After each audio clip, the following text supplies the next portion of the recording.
This is an interview on April 15th, 2022 for the Nebraska Vietnam Veterans Memorial Foundation. Today we are here interviewing Joseph Mike Vairo. Would you please introduce yourself? Hi, my name is Mike Vairo, and I spent 20 years in the Air Force, but before that, let me back up a little bit. I was born in 1944 in a small town called Laurium, Michigan, which is in the far northern Upper Peninsula. I was raised in a town called St. Ignace, Michigan, which is right where the Mackinac Bridge is. And so I went to, after graduating from high school, I attended Michigan State University, and I enrolled in Air Force ROTC. I had a great love for the Air Force, and a couple of funny stories as I was in high school and earlier about meeting people that were in the Air Force, because I sort of wanted to be a pilot. And one day a guy was hitchhiking, Air Force lieutenant was hitchhiking in front of our house because we were close to a Kinslow Air Force Base. So he was there, he couldn't get a ride for about 3 hours. I sat on the curb and talked to this guy for 3 hours. And from that time I sort of thought, well, I really want to be a pilot. Math was not my strong suit, and as I was in high school I really wanted to be a football coach and teach history. But one day I was working at a gas station and a guy came in. He was heading to Canada, and he had Air Force uniforms hanging up in the back of his car, and he had pilot wings on. So I got to talking to him, and I said, wow, you must be an engineer or something like that. He said, no, I got a degree in education. So bingo, I knew that I could get in the Air Force probably. So I attended Air Force ROTC at Michigan State University for 4 years, and they had a program down there where they taught you how to fly in a little Piper Colt, and so I got my private pilot license out of there. So I graduated from Michigan State in 1966 as a distinguished graduate, which at the time didn't mean a lot to me, but it offered me a regular commission in the Air Force. And the important thing about that is if you're a regular, you don't have to go up for a board later on to become a regular officer, which means you can stay in as long as you really want. A lot of guys turned it down, believe it or not, because if you turned it down and it didn't accept a regular commission, you would be able to get a $300 clothing allowance. So a lot of guys, believe it or not, turned that down. I was either lucky or smart, and I accepted it. So I got married in August, and about 4 days after we got married to Chris's mom, we hopped in our little car and drove with all our belongings down to Del Rio, Texas, where I attended pilot training, which was at Laughlin Air Force Base. So that was in '66. After pilot training, when you graduate from pilot training, you get a block of aircraft assignments, and the majority of the aircraft at the time were heading to Vietnam. And so I put in for an F-4, which was a fighter going to Vietnam. But about 3 weeks later, our aircraft block was canceled, and a new block came out. So over that time, I had been talking to some buddies, and I just sort of made the decision that if I was to go into combat, I wanted to sort of be in charge. So if you got an F-4 back then, you were a backseater. And so I decided to switch my first choice. So I switched to KC-135 tankers, which is an air refueling aircraft. And then you could also request what base you wanted to go to. Well, I'm from northern Michigan, so I requested K.I. Sawyer Air Force Base, Weapon, Marquette, Michigan. Nobody in their right mind would have probably requested that, so obviously I got my choice. And I ended up at K.I. Sawyer and arrived there in late '67 after going through Castle Air Force Base training and 3 months of training in the KC-135, which is a Boeing 707. They're still around today, believe it or not. They're older than I am, and they're still flying. So it's an incredible airplane. So I got there in December of 1967, and in April I got my first chance to go over to Southeast Asia. I say chance. I think everybody sort of wants to know what it was like to go over there. So in April, as a co-pilot, young co-pilot, I had a very great aircraft commander, but I was the second lieutenant with about 50 hours in the airplane. So in April of '68, we went over there for our first tour. And those tours lasted anywhere from 60 to 90 days. And the next year I got another tour, 60 to 90 days around the same time. And while I was over there on this second tour, I get a notice that there was a program in the Air Force called Palace Cobra, which meant they were running out of pilots and they needed a pilot for other commands rather than pilot training.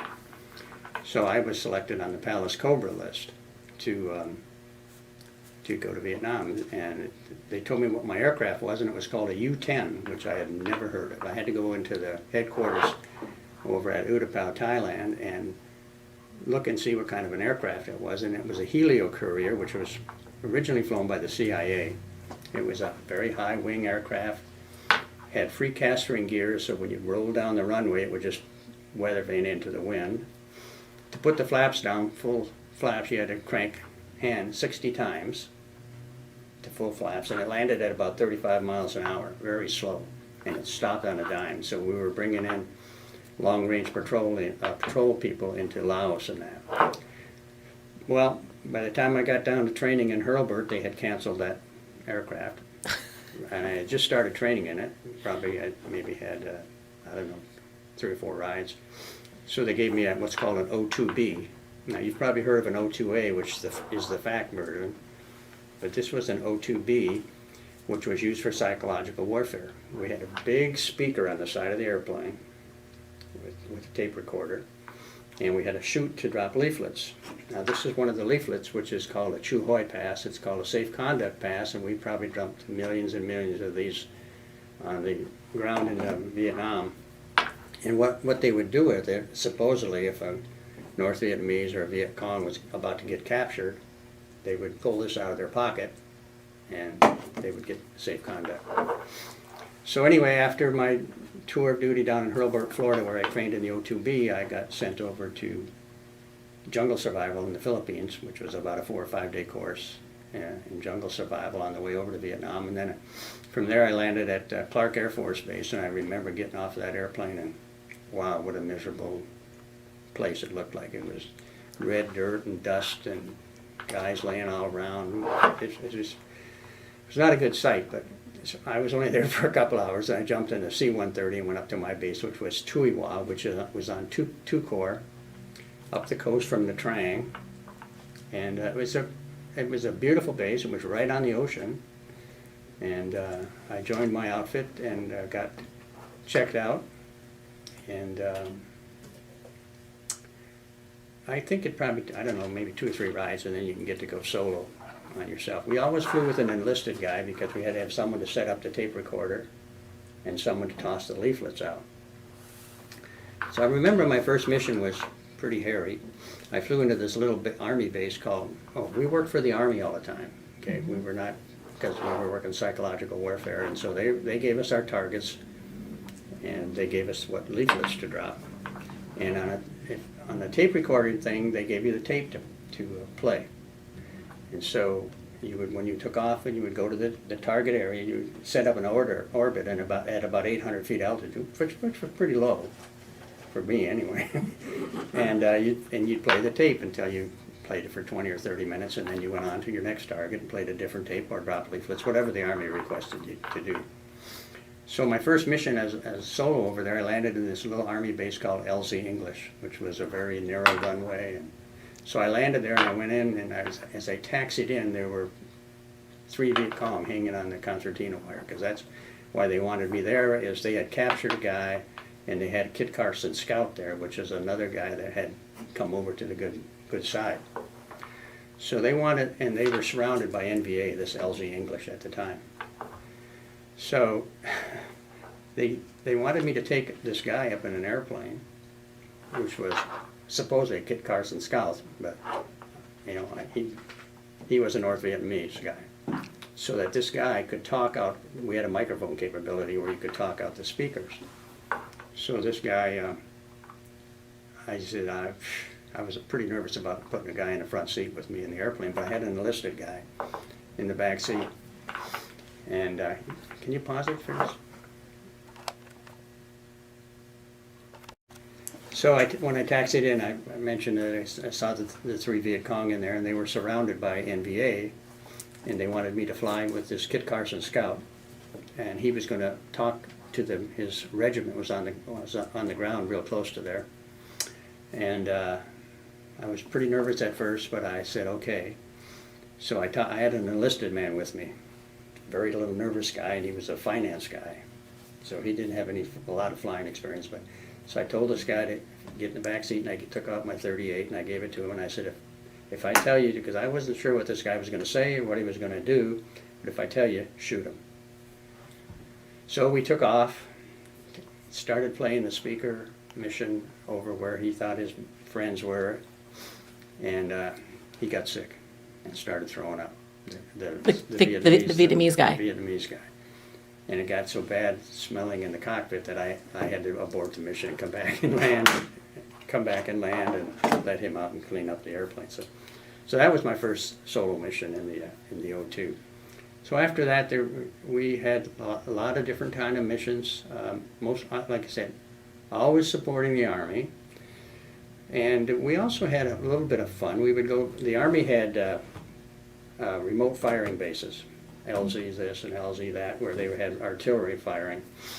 And we always were tracking that to make sure, because that was one of the dangers of flying low altitude over in Vietnam, was that the artillery was going to open up and just knock you out of the air. But I had a bunch of country western tapes in my airplane, so I would go over, if I saw the Army base there and there was nothing going on, I would call out on my microphone and say, "Do you guys want to hear some country western music? And if you do, just pop a flare." Well, bingo, they'd pop a flare, and I put the country western music on, orbit for a while, then go on. So we had some fun when we were there also. I was with an organization, the O2Bs, that because we were a small, light aircraft, we could land almost at any base. And we did. I probably landed in every base in South Vietnam. But when we would land at a base, we would pick up like lobsters and shrimp and vegetables from a different base, and we would go to a Army base, and because as an officer we could get a hard liquor, which the enlisted guys had a little trouble getting over there. So for a couple of bottles of Jack Daniels, they would give you a case of, believe it or not, about 100 filet mignons, these cooks. So we put that in our airplane and we'd go back, and we had a lot of great parties. A couple of interesting missions that I had over there was one time there was a siege called the Siege of Dak Siang, and we were completely surrounded, and they got word. I was already up on another mission. They got word that there was a release of POWs by the NVA. They were South Vietnamese, but they wanted to have instructions radio to these guys so they could get back to the friendly forces. So I got alerted, and I had to fly into this little Army base, smallest runway I ever saw. On the lineup on each side of the runway was Huey helicopters, because it was just Army guys. There was a guy sitting on a fence post talking on an FM radio directing me to come in. So he said, "You got to come in really high." He said, "because there's a .50 caliber machine gun somewhere on the end of the runway, and we don't know where it is." So I had to come in high and side slip in and come in and landing. So I'm waiting for them to bring this tape up to me. I waited for about 10 or 15, 20 minutes, and finally a Jeep rolls up. Guy hops out, and he said, "Okay, let's go, you're coming with me." I said, where are we going? He said, "We have an underground command post about 4 or 5 miles down the road." Now we're in the jungle, okay? I'm a pilot, I'm not used to walking around in the jungle. So I said, okay, so I grabbed my M16 and grabbed my .38 and jumped into this Jeep with this guy, South Vietnamese, and we drove through the jungle, and the thing that I remember most was that there must have been 20 or 30 coffins with South Vietnamese flags on the side of the road, I guess waiting to be picked up. So I walked into this underground bunker, and there was a Vietnamese full colonel. He looked like, I don't know if you knew, but Nguyen Cao Ky was one of the key leaders in South Vietnam at the time, and he was sort of a dashing guy. He had a black flight suit, he was a pilot. This guy looked just like him. I'm sure it wasn't, but so he had all this stuff written on a plastic board and grease pencil. Then he showed me where it goes, gives me the tape. So I head back, jump in my airplane, and go out to where the target was. And I've got to play that probably about 20 to 25 minutes to try to find out where to give them instructions. The airstrikes were so hot and heavy coming in to bomb that I had to get out of the way or I was going to have a midair with them. So that was a pretty interesting mission. Another mission that we had was visual reconnaissance. They called on us. So one time we took 2 airplanes over to Cambodia. At the time when I was there, we weren't allowed to go into Cambodia, which was sort of really weird because the NVA and Viet Cong would fight you and then they'd disappear into Cambodia and you weren't supposed to follow them in there. Well, in April of '70, President Nixon decided that there was going to be no more sanctuaries into Cambodia. So I had 2 visual reconnaissance missions that, but I think the one that I thought of the most was the one over in Cambodia where we took 2 airplanes and we went to a base in Thailand, Ubon, I believe. Mm-hmm. And there's 2 bases, Udorn, I think is north and Ubon, but I think it's Ubon. And we flew south every day for about 5 days down to Angkor Wat, mm-hmm. where the ruins are of all these beautiful temples. And the NVA were holed up in the temples most of the time. So mm-hmm. and believe it or not, not believe it or not, but we did not bomb the temples because they're still there today. I visited Vietnam back maybe 5 or 10 years ago. But we did visual reconnaissance for 4 or 5 days over there. And there's a runway there called, the air base is called Siem Reap. It's a commercial airport. And mm-hmm. I've landed there since then. But it was lined around the perimeter. The friendly guys were all dug in foxholes around, and they had a big white arrow, like made of sheets, and they would move it during the day to tell us where the enemy was so we could go do some visual reconnaissance. And then there was also by us, we had a FAC, forward air controller there, and they would call in the airstrikes. So that was a pretty interesting mission. And that was in? 1970. Okay. Yeah, so when I came back from Vietnam, I was sort of tired of it. I wanted to try to get out of the service, so I applied to get into the airlines. The airlines weren't hiring, so I ended up staying in. I checked out as aircraft commander, and the KC went back and went, if you had a SAC stamp on your forehead, you probably were going to go back to SAC. So I went back to KI Sawyer and KC-135s, and I upgraded to aircraft commander. This was in 1970, so in 1971, I went back over there again on a Young Tiger out of Thailand, again, 60 or 90 days, I can't remember which, with my new crew, and we had, and I guess I didn't mention, but the Young Tiger missions, we refueled fighters. That's basically all we did. And there were what we called anchors, several anchors in Thailand, several in South Vietnam, a couple of extended ones into Laos, and also in the Gulf of Tonkin. So we would go up and orbit at 20 or 30,000 feet, and the fighters would come in, and we would pump them full of gas, and then we would wait for them to come back out and get gas and head back home. Many times we had to go way up as far as we could, almost where MiGs were coming after us, and we had to turn around and go back. Not many times, a couple of times. So I never did get into North Vietnam in a tanker, but I'm sure some guys came pretty close.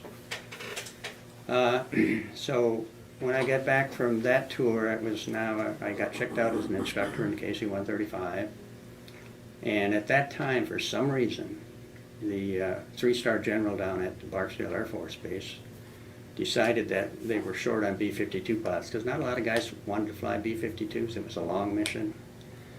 So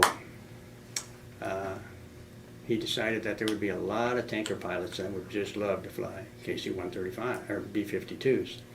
So a couple of captains went around to the different bases, and they came up and they asked for volunteers. And unfortunately, they got 0. Nobody wanted to fly the B-52. So about a month later, the same captain comes back, and I knew I was pretty right. I just knew it. And sure enough, my name came down. I was in the first class of KC-135 pilots to go through B-52 school. So I wasn't happy with that assignment, and I tried to get out of the Air Force again, but no luck. By the time I got my orders, which was a 4-year commitment in B-52s, I was gone. So I went out to Castle Air Force Base, And I did really well. I was surprised. I did. Refueling is a little different than being a tanker and passing gas, and being a bomber or a fighter coming up. It's a little bit different. But I did really well. I graduated #1 in my class in the B-52s, and went right back to K.I. Sawyer again in B-52s. And we pulled alert 7 days a week, and maybe at least 1 week a month, so we were always on alert. So my first, I had 3 sorties in the B-52 as I was captain, and at the 4th sortie I was with an instructor pilot, and we flew down. There was a refueling track from Michigan down over Wisconsin. It's called Old Tank, Southwest and Old Tank Northeast, so you can go down and you can come back around. So I flew down on the first leg, and he said, okay, when we're going back on the north leg, he said, let's hop out and get in the right seat. So I did, and he said, well, that was your first IP ride. That's only 4 rides in the B-52. I was pretty nervous, but I guess I did all right. So then I had to go out to what's called CFIC, which is instructor school in California, which is a 2-week, really amazing school, what they do with these airplanes. To give you an example, on your first flight you take off, tanker takes off right ahead of the B-52, and it turns out of traffic, and the B-52 hooks up on the boom and starts, they weren't pumping gas, but that's how they hooked up. I thought, man, there's just no way I can do that. So they have you do what's called a lazy 8. I mean, you go down like this and you come back up, and you're in about a 30 or 40 degree bank. And the first time I pulled up behind a tanker, I don't think I could have hit it if I rammed it. I was so nervous because I was like this. But after the second day and doing it, I was in 30 degree bank turns and doing okay. So I got to go back to KI as an instructor. And I ended up in Stanboard about 3 or 4 months later, which is the IP section, the check section for pilots. I did that for about 1.5 years, and then I got a call from SAC headquarters, good old SAC headquarters, and they said, Captain Vairo, we're looking for a guy with bomber and tanker experience to work on our new tanker called it was a competition between the Boeing 747, and the McDonnell Douglas DC-10. Okay. So I went home and talked to my wife, and I said, I have a chance to go to Offutt Air Force Base and work on a program. Well, we decided we didn't want to do that. So I went, the guy called, I still remember his name, Colonel Tom Boone called, and he said, well, what do you think? I said, no, sir. I said, I don't think I really want to take that. And he said, well, let me put it this way. You don't have any choice. You're coming to Omaha.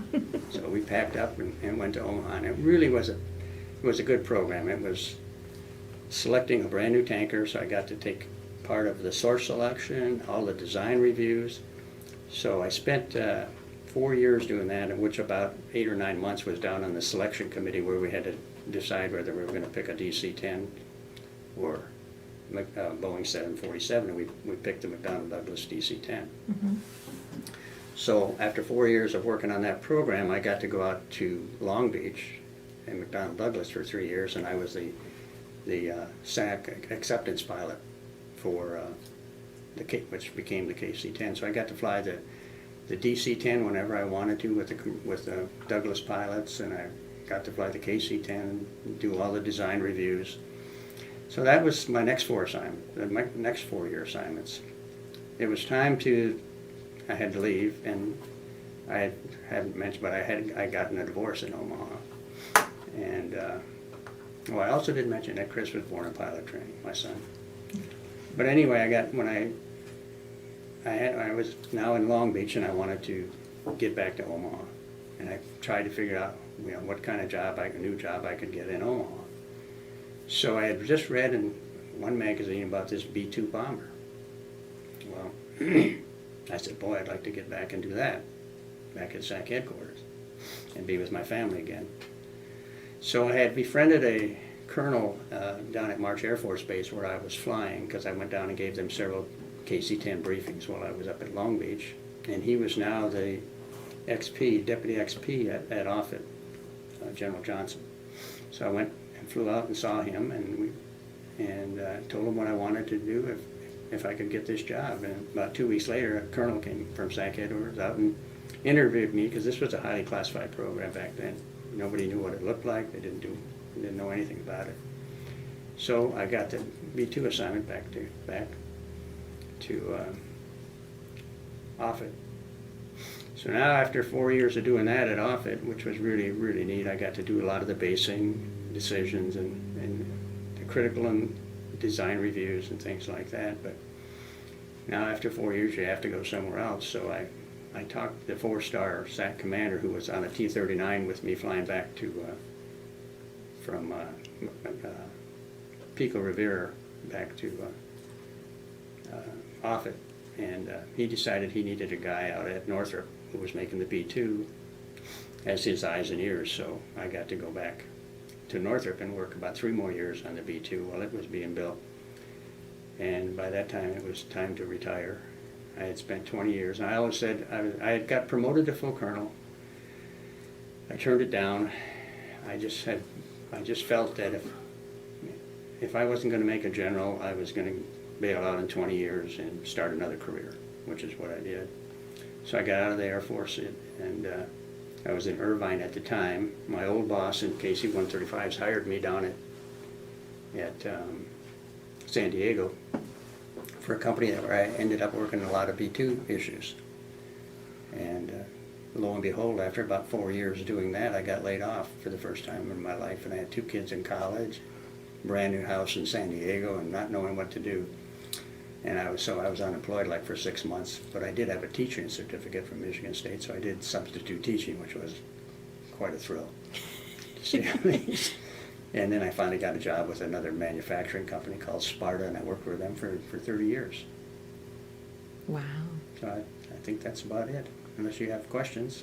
Well, yeah, go ahead. I was gonna ask. That's really neat, Dad. I was just gonna ask. Can you tell us a little bit more about your survival training, going in? Brand new, going in to the Air Force, and then immersed in some. I think you were in the Philippines. You mentioned. Yeah, I'd love to learn more about that. Yeah, there were 3 survival things that I went through. One was in college, which was interesting. You were in college kids from all over went to Lockbourne Air Force Base. That's when we got our first flight in a fighter. But the survival portion of it, they broke you into small groups, and then they knew just by looking at the different people what they were made up of, I guess, because they gave the most nervous guy in our group a goat, and he had to take this goat wherever he could go. And the guy's from New York City, all right, so he didn't know anything about a goat. He couldn't drag that goat, he couldn't pull it, he couldn't do anything, and you had to get the goat with you in order to complete things. So we had a farm boy there from Ohio, so we ended up just giving the goat to the farm boy, and that goat just walked right around with that guy wherever he went. So at night, we had a night recon mission where we had to go find our way in the dark, and again they gave it to a fairly weak guy evidently, and we were totally lost. So I took over and at least got us back out to where we survived. And then we had 3 weeks of pretty extensive training when I was in the Air Force at Fairchild Air Force Base, with a 3-week survival school, and it was pretty amazing. We had very intense academics and how to resist and how to do that. And one of the things that I'm very claustrophobic, and before I went, I knew from what guys had told you that you have to get into this small box. You have to crawl in like not even on your hands and knees, and when you get in there, you have a bag over your head. You're like this, and they put a slot behind you, so you really do not move. And I said, man, I'm going to wash out if I can't do this. And so, believe it or not, I had my wife put me in the trunk of the car and close the trunk for my ex-wife now. So, but for several times, just to see if I could handle the confined space. Mm-hmm. So when I got to survival school, there was a row of 7 or 8 of them, if I recall, and they had a sack over your head.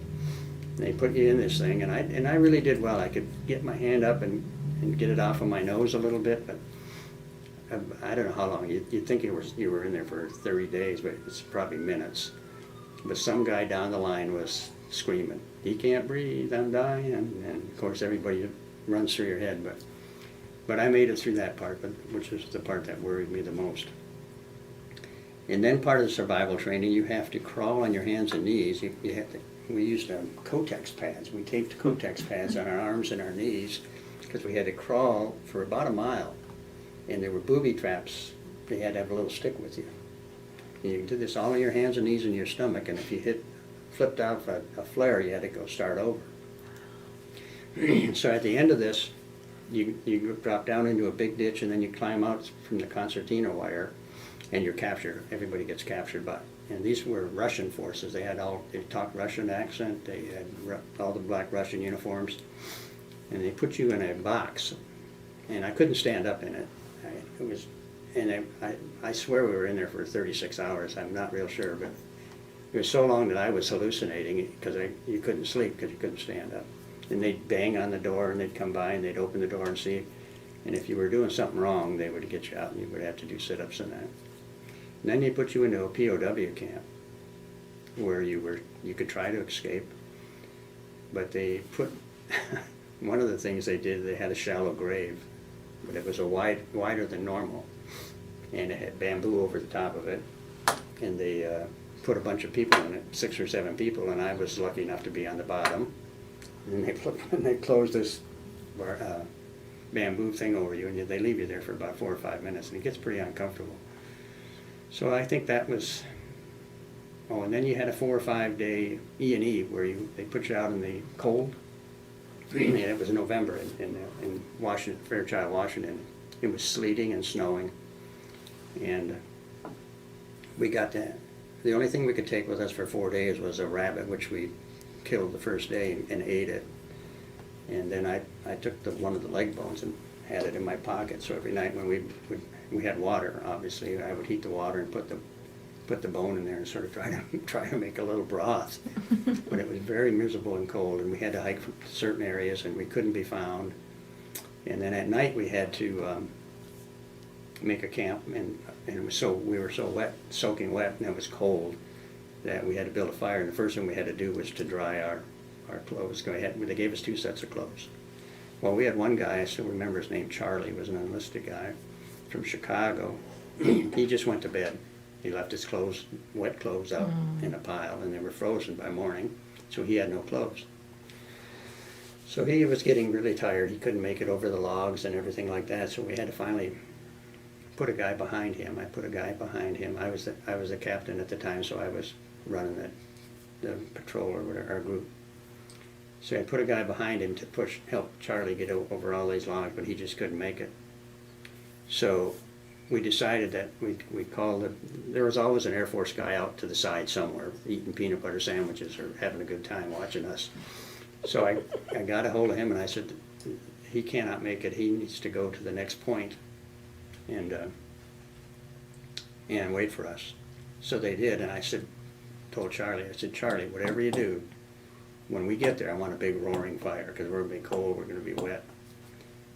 We get there that night. Charlie is sitting huddled up in a ball, and it was raining, and all the paper that he had, the toilet paper that we were using to build it, was all soaking wet. So he didn't make it through survival school. And I lost another guy that had walking pneumonia. We carried him for about a half a day or so, and then they took him out, and he's going to have to go over it again. So that was Fairchild. The third survival school was Jungle Survival School, which again was a lot of classes where they told you how to E&E, and they told you different codes about if you got captured and what to do and things like that. And then you got to spend a night out in the jungle. And they had these little negritos. Talk about it. Little negritos, which were Filipinos that were about 4 feet high, and they would search for you. And if they caught you, we had dog tags, red dog tags, which we would have to give them one, which was they would get a free pound of rice. So I again got this great big enlisted guy, nice guy. So you get 4 hours head start. So we head out into the jungle, and we walk and we walk and we walk and we walk. I'm deathly afraid of snakes, and I was afraid we were going to see a snake, but after probably 8 million GIs that have gone through jungle survival report, I don't think there was a snake within miles. But anyway, that was my fear. So we found this big hill, and it was probably 300 feet high, with banana trees growing on it, all the way up, big banana trees. So we climbed halfway up, and it was really steep. I mean, you had to put your feet on the tree or you would slide down the hill. But I thought halfway up we were in pretty good shape. So we got up there and it started to getting dark, and the mosquitoes just kept swarming and swarming and swarming. Then the guy with me started to light up a cigarette. And I said, no, you can't have a cigarette because the negritos are going to smell it and they're going to find us because they could smell a long way away. And then I never slept the whole night. But this guy, about every 15 minutes, I have to wake him up because he was snoring so loud. But we never did get captured, so we didn't have to give our red. So that was about it for survival school. Yeah. Yeah. That's a very good question. Yeah. Good story. Do you have any other questions? So, and then I'd love to have you ask a couple. So you've been very successful in your life. You know, in the military, it sounds like, as well as after the military. Mm-hmm. What would you credit all your success to?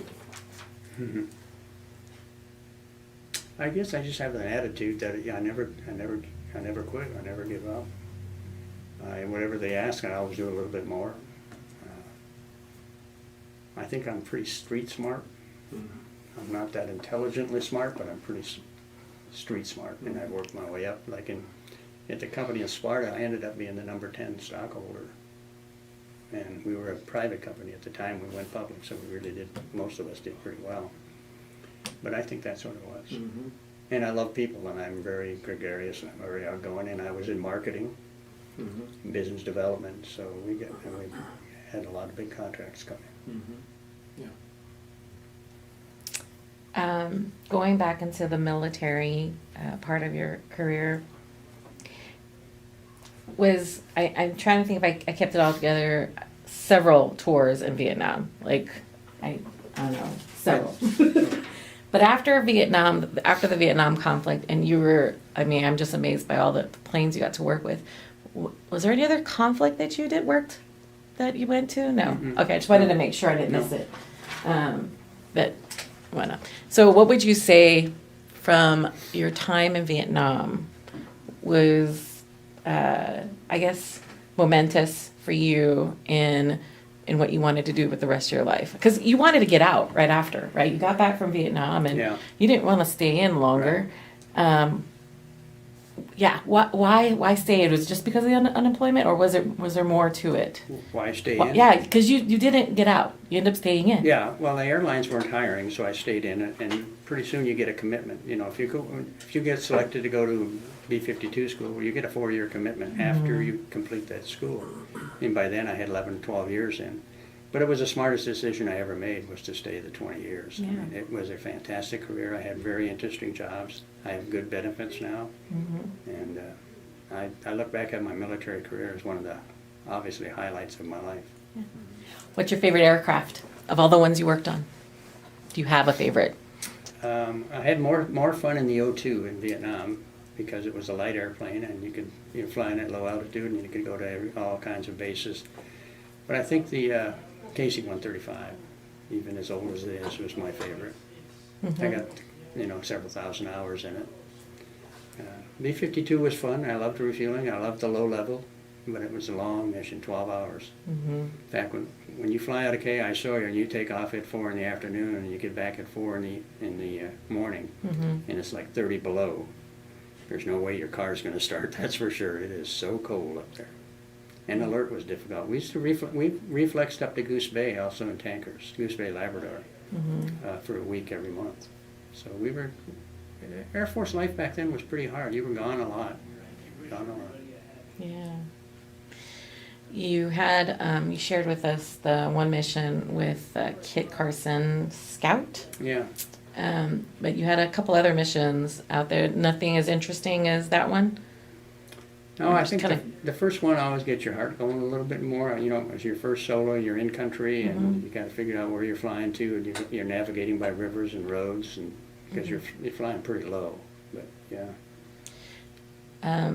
Do you keep in contact with anybody that you served with In Vietnam, only two guys. One guy lives out in California, and the other guy lives in South Carolina, I believe, but not very close contact.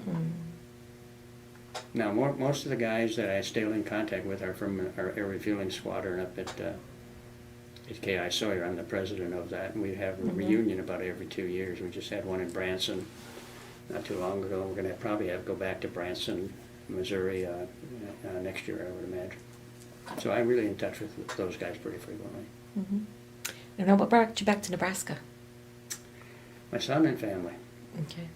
It's my time in life. I look back at, I only got to see my parents maybe 2 weeks out of the year, and I felt, when I look back at it, I really regretted that. I should have spent more time with him.